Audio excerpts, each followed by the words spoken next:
The winter air bit through the layers of Marcus Greene's second-hand coat as he shuffled down Fifth Avenue, his breath forming ghosts in the pre-dawn darkness. The city stretched around him, all steel and glass and indifference. His fingers, stiff with cold, clutched a worn copy of James Baldwin's The Price of the Ticket, the pages dog-eared at his favorite passage. Love does not begin and end the way we seem to think it does. Love is a battle. Love is a war. Love is a growing up. Marcus knew about battles. Once, he had stood in front of classrooms at Frederick Douglass High, his voice bringing Langston Hughes and Zora Neale Hurston to life for teenagers who thought literature had nothing to do with them. But life had a way of erasing blackboard lessons. First came the budget cuts that eliminated his position, then the medical bills when his sister got sick. Finally, the eviction notice slipped under his door like a verdict. That morning, the city moved in its usual hurried rhythm, briefcases brushing past him, eyes carefully averted, until the coffee incident. A woman in a Burberry trench coat, the kind that cost more than Marcus's last month's rent, rushed by, her latte sloshing over the rim as she yelled into her phone. The scalding liquid splashed across Marcus's outstretched leg and the open pages of his book. She didn't pause, didn't acknowledge, just kept moving, her designer heels clicking a staccato of disregard on the pavement. But her daughter stopped. The girl couldn't have been more than 7,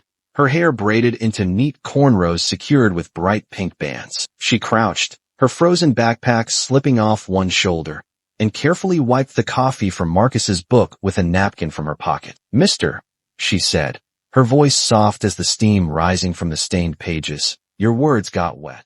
Marcus could smell the strawberry shampoo in her hair, could see the concern in her wide brown eyes. Behind them, her mother's sharp voice cut through the morning. "Aisha." "Now."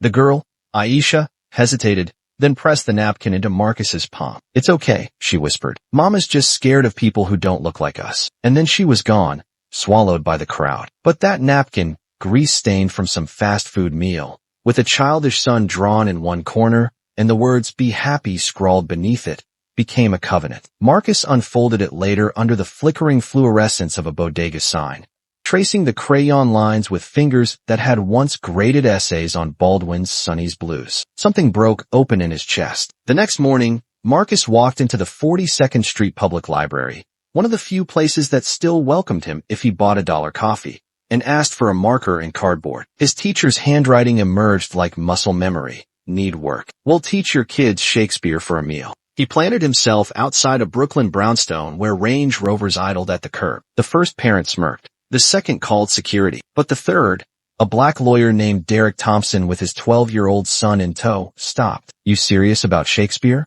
Derek asked, eyeing the sign. Marcus met his gaze. "Macbeth isn't about some Scottish king. It's about what happens when ambition eats your soul. I can show your boy why it matters today." Derek hired him on the spot. What happened next moved with the strange logic of miracles. A YouTube video, "Homeless Teacher Drops Knowledge on Fifth Avenue," hit 1 million views overnight. A local news crew did a segment. Then Good Morning America came calling. By month's end, the community college offered Marcus an adjunct position. A publisher advanced him 6 figures for a memoir the city launched, Marcus's Corners, spaces where the unhoused could teach skills in exchange. But the real victory came on a rainy Tuesday, when Aisha's mother appeared at the library, where Marcus still went to write. She held out a check for $10,000, her designer handbag dripping onto the linoleum. "I looked you up," she admitted. "You taught at my alma mater." I didn't recognize you without." Her voice trailed off, the unspoken without a home hanging between them. Marcus studied the check,